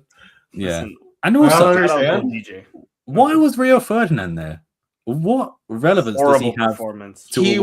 He was enough. There's so like he pissed off Shaq. So much. I don't know if anybody else caught on to that after, but Shaq stopped talking and he just hit him with the thumbs up because Rio was like, "Why are we going off script? What's going on here, guys?" And Shaq was Shaq's just like, "All right, bro, I'm not gonna say." Also, like, I just want to point out we had Shaquille O'Neal, one of the greatest basketball players, certainly of his generation, probably a top 10 player of all time. Wayne Gretzky, the greatest hockey player of all time.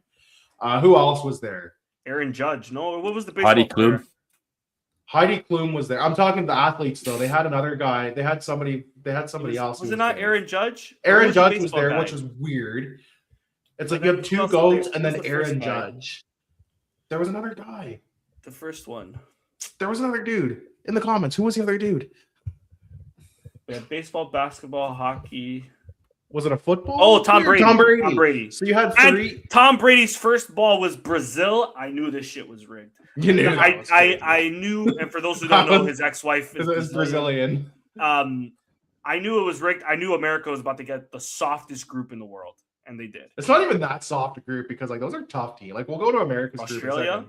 Australia was Argentina at the last World Cup. Australia's best player plays for Watford in the championship. Yeah, but Australia also almost beat Argentina at the last World Cup. Like, let's not. Whatever. They're not exactly a pushover team. Like, let's not kid ourselves here. But the one bit that really popped me was the guy asking Rio Ferdinand, "Did you ever score against Casillas?" And Rio was like, "What kind of dumb question is that?" What a stupid question. And then he tried to play it off as he was joking, but I was like, that definitely was not a joke. Since we're on that, it was doing the rounds on football Twitter. I love her the Miseducation of Lauryn Hill, probably in my top 5. I'll definitely say top 10 albums of all time. Yeah. Why was she wearing the Allianz Arena on her head? Insane. That was insane. Shout out Lauryn Hill though. I love you. This was an affront to football and dare I say mankind. This whole spectacle. This was If this was for the Russian 2018 World Cup, what they did with Donald. Listen, I'm not gonna We're not a political show. I'm not going to say it was right or wrong, whatever. But I'll say it was wrong. was- I'll say it was wrong. I don't care. Putin. This was just Putin. everything about this draw felt so, even like political stuff aside, whether you agree with certain stuff or not, it was just such a weird, very messy, disorganized mess of a draw. Like it was. Do you know so what it sort odd. of puts me like? If you were to put into like ChatGPT, be like, do an American presentation. This was an Like, AI Trump's generated there. draw. This guy is there. Heidi Klum This for some was- reason is this there. was- Why is AI Kevin Hart generated even there, bro? Shaquille Why O'Neal was is Kevin there. Hart Shaquille O'Neal, yeah. This was like the most Crazy. AI. Guess what? This was an AI generated draw. I'm convinced. Yeah. Bro, Like, they this could was have had- weird. They could have had. I was thinking about this too. Okay, I also understand why the Tom Brady's, the Shaquille O'Neals, to You a got degree, like the Wayne someone to kind of Gretzky's, represent the countries and their the sports, major whatever. sports in the Yeah. country.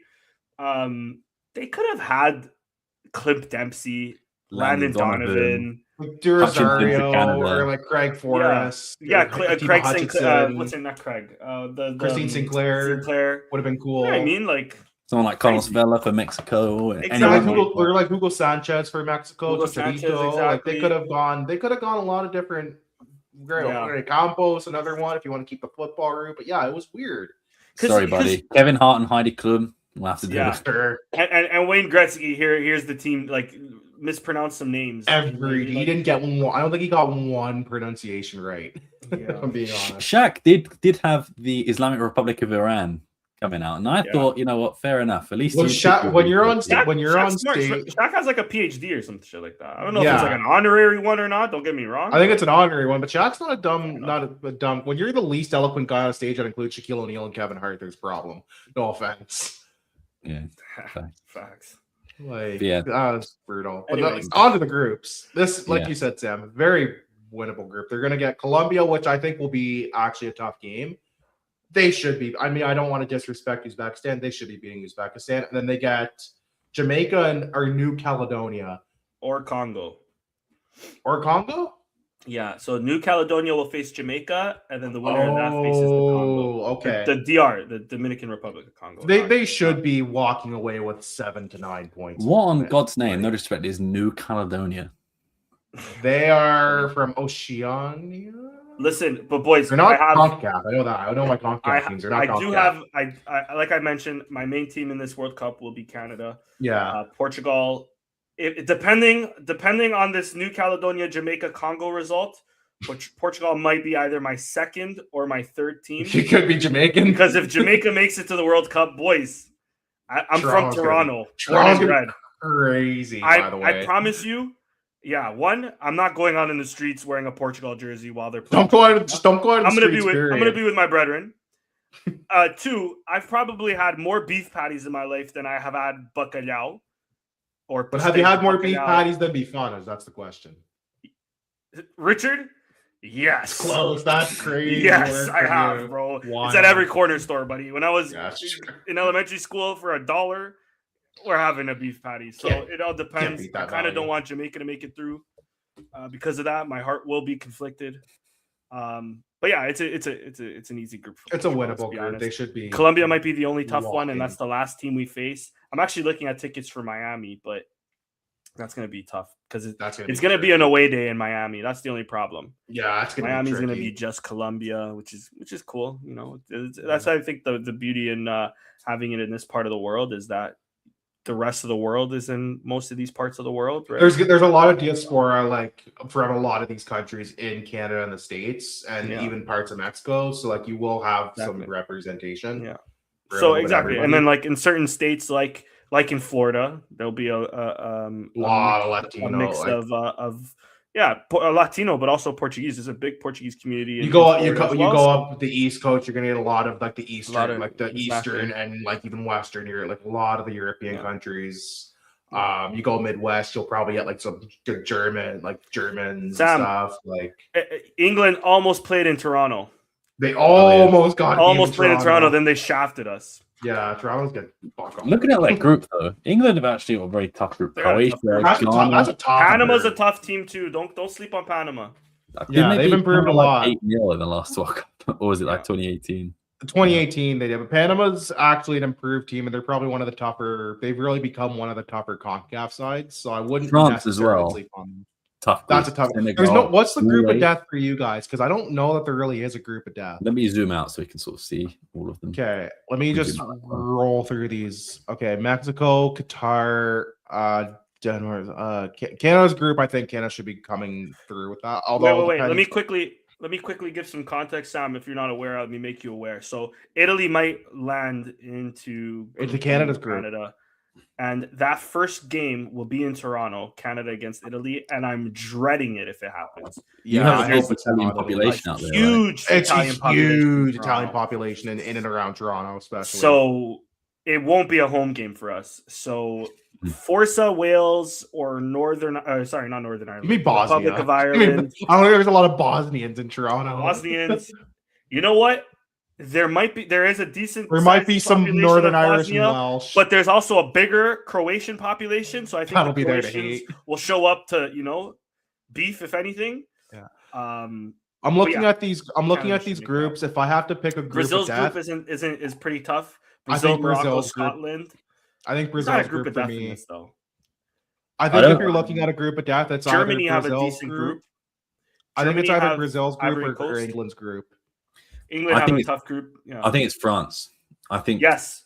I- France, France is a good, Senegal. yeah, that's a tough group too. Who else? Norway, So, and I even then think if you look at Netherlands group, Netherlands, Japan, and then either Ukraine, Switzerland, Poland, Albania, Yeah, and it's gonna be Tunisia. tough. I think that. oh, you like, in know terms what? of That's trying to actually a qualify really from the good group. I tough. didn't even realize that. That's actually a really tough group. That might be my group of death, actually, now that I'm looking at it. And I wonder how Spain will do because Saudi did all right in the last I was World Cup. gonna say- Uruguay are always very difficult to come up against, and then Cape Verde, who haven't Cape been Verde's a involved. bit of an unknown, but they've been a good I will team. be They there took for Varane, Cabral. They will That win. group, is the group I want to go to. Yeah. My That's a girl's fun group. definitely not watching. She doesn't support me like that because the Spanish women, the Cape Verdean women are now famous. The Cape Verdean support the Uruguayan. If only Angola could have made it, Danny? Yeah, that's facts. But then I'd probably have to go to a game with her, so Fair. can't enjoy the sights. So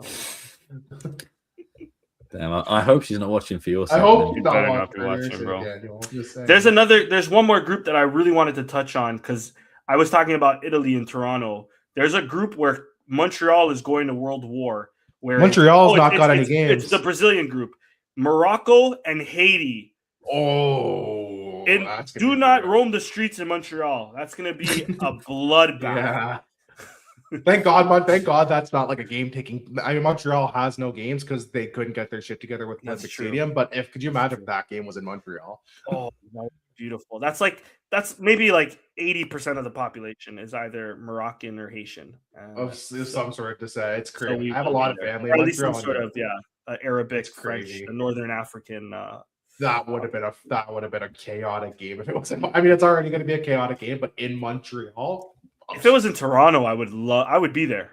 you'd be there. Danny would be the dude. He'd be ready I to would go. be there. Do you think Germany's group is tough? Germany, Yeah, it is. Curacao. Curaçao's whatever, but Ivory Coast, Ecuador. Don't sleep on Ecuador. Ecuador Ecuador's a good really team. good Ecuador team. had a good World Cup. They had a good Copa America. And they recently. keep They're producing a tough these team. youngsters. It's incredible the rate that they're turning out kids from I think it's like Independiente de Valle or And something like that. Quito and Really all good that. team. Like Really they've good got team. some really good play. They've been a very tricky team the last several years. But And they've very been producing consistently like at wonder World Cups kids. too. So they have a kid going to Chelsea. I forget his name. They have a kid going Yes. to Dortmund. They have a few wonder kids to come out of there. Caicedo, I think, started from there as well. Again, Favorites Caicedo. to win the World Cup. Who are your kind of, if you have to give like a top five power ranking, who do you think is most likely to win this tournament? I will say off the bat, I don't think Portugal are there. I don't think they're top five. I don't think we're there. We're fifth. I don't think I'll we're put us there. fifth. I think Portugal's overrated. I think we're overrated. I think team. Spain still are one of my favorites just because of the Euros. I think they're very strong. You can never They're can't such a good count team. France out as well. So 2. Same with Argentina. I put them. This isn't in order, by the way, but put them in 3. Yeah, you don't have to give me an order. Just give me your general top 5. England 4. As much as England Really? like the bottle, I but like think- England. England I have a think really solid. I don't team. know if they make my top 5. I think the good thing with England is that their players are getting into form now. Like Phil Foden, for example, is hitting form. That's fair. And I think they're not going to have. They haven't had that many injuries this year either to their key players, and they've still got.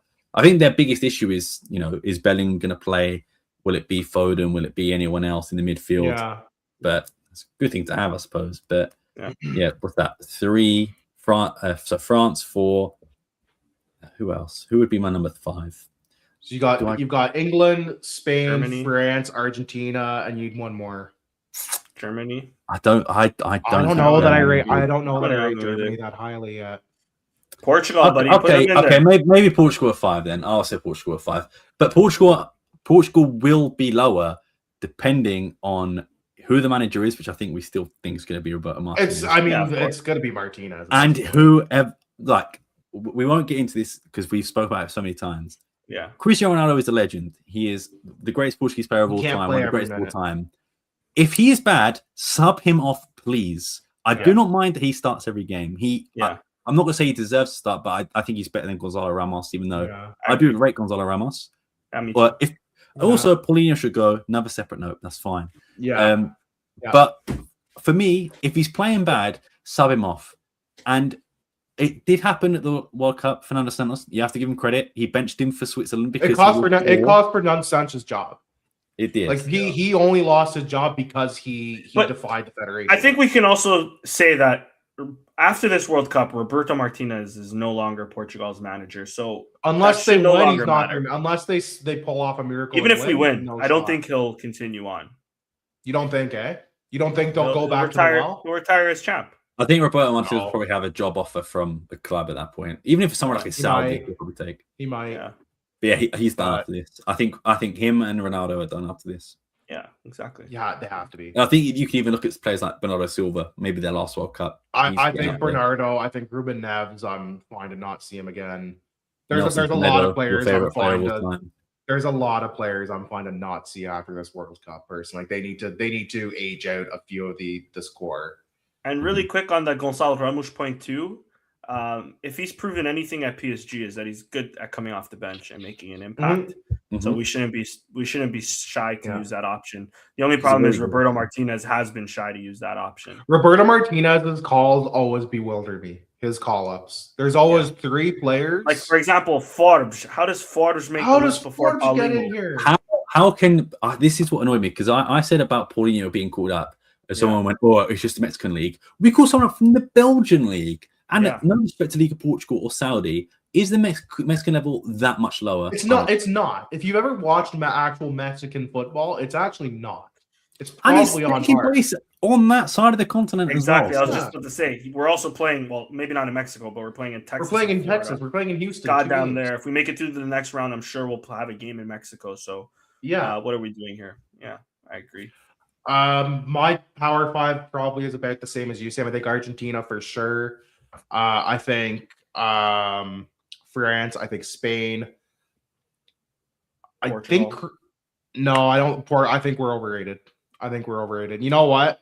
I'll put England in there. You've convinced me, just because the depth.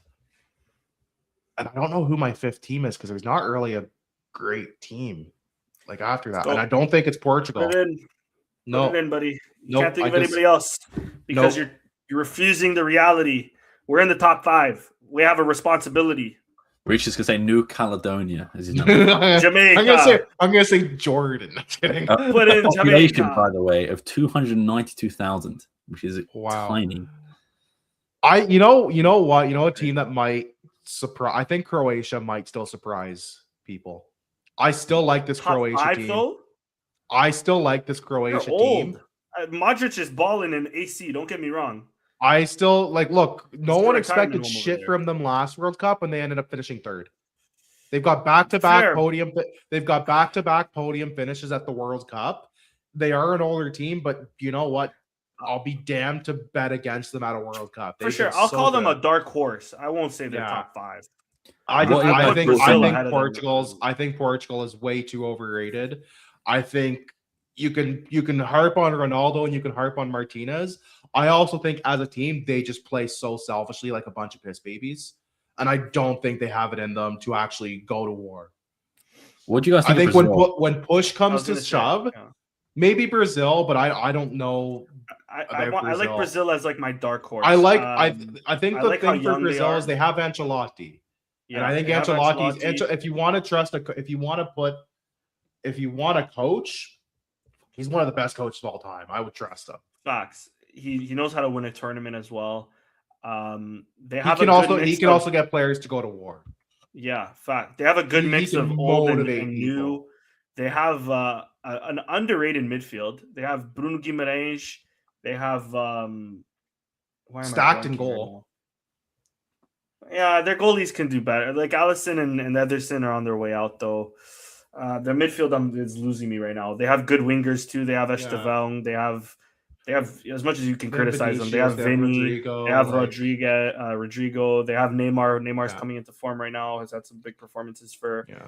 It's Santos. whether Neymar's knees can actually hold up, though, is the question. Like, Brazil's in the same, with Neymar, they're in the same sort of boat that we are with Ronaldo, to be fair. But yeah, but I Ronaldo's like knees Brazil. aren't completely shattered like Neymar's. That's a difference. Yeah. Like I Neymar like needs Brazil as two a new dark knees. horse, though.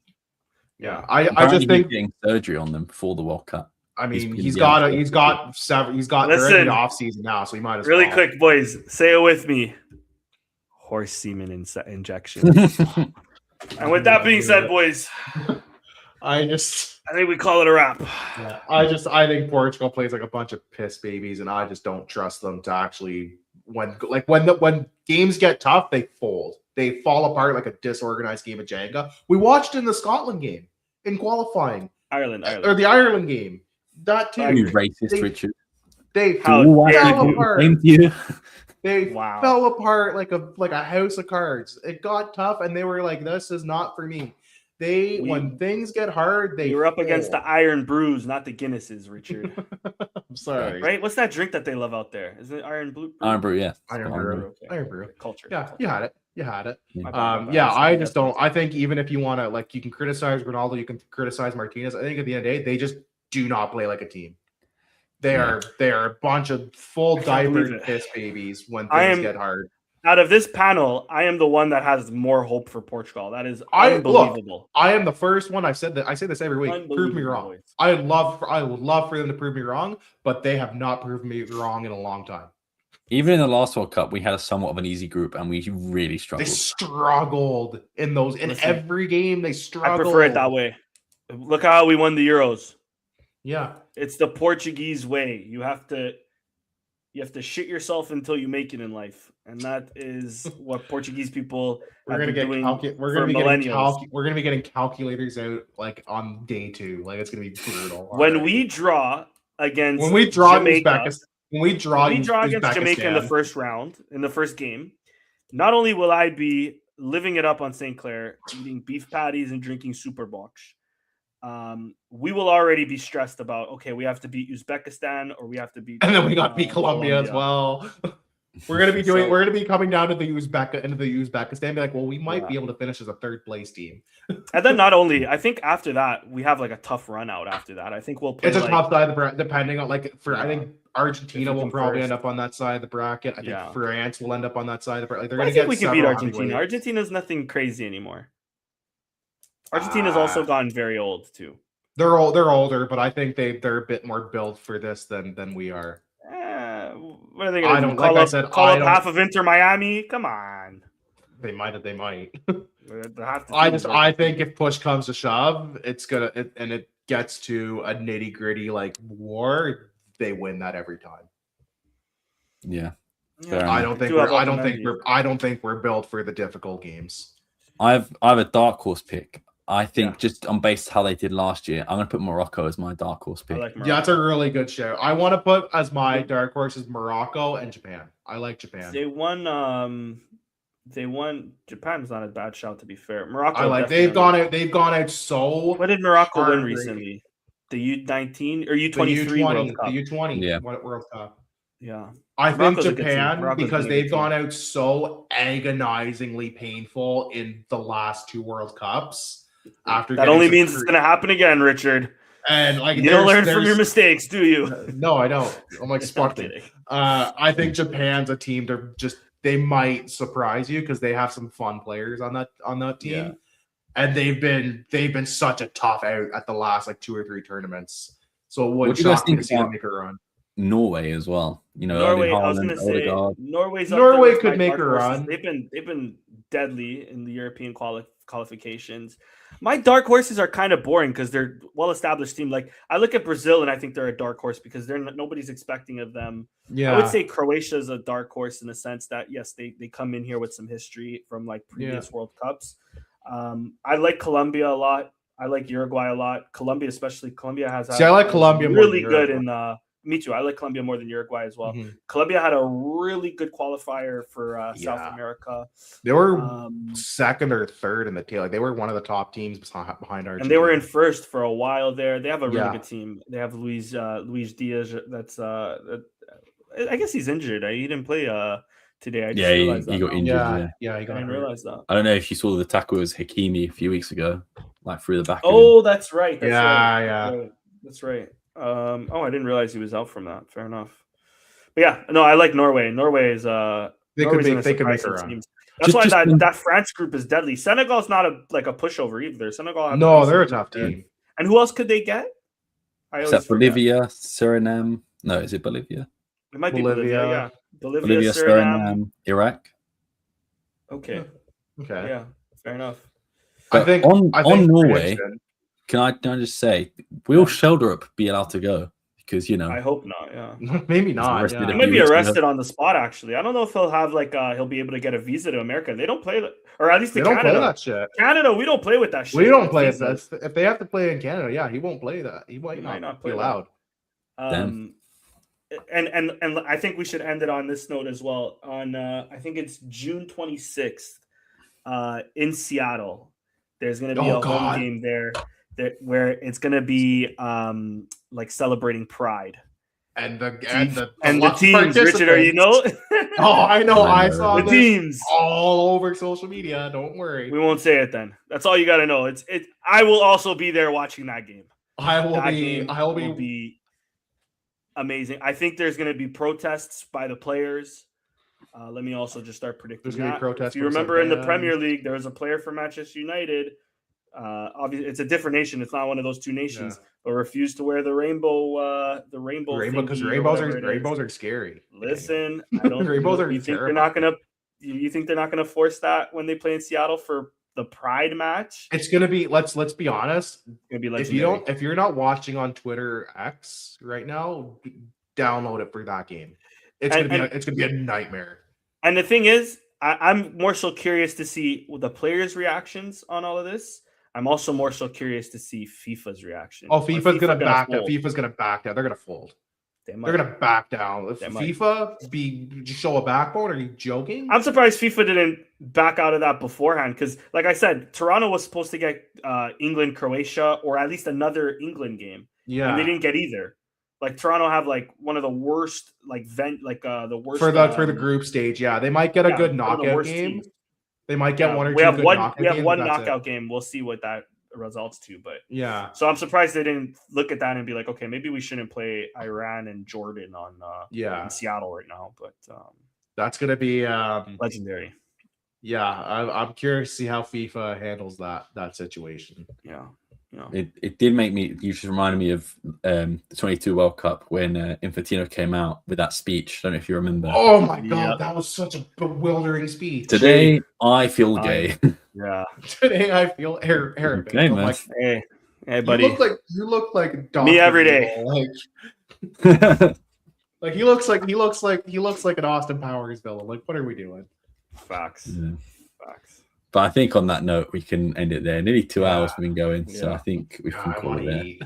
Yeah. Thanks. Make sure you follow Richard there. Shout out to Chris, who couldn't join us today. You can follow him there. You can follow Danny there, myself there, but of course, most importantly, follow all things other on all social media and podcast platforms. Thank you very much for watching. We will see you next week. Peace.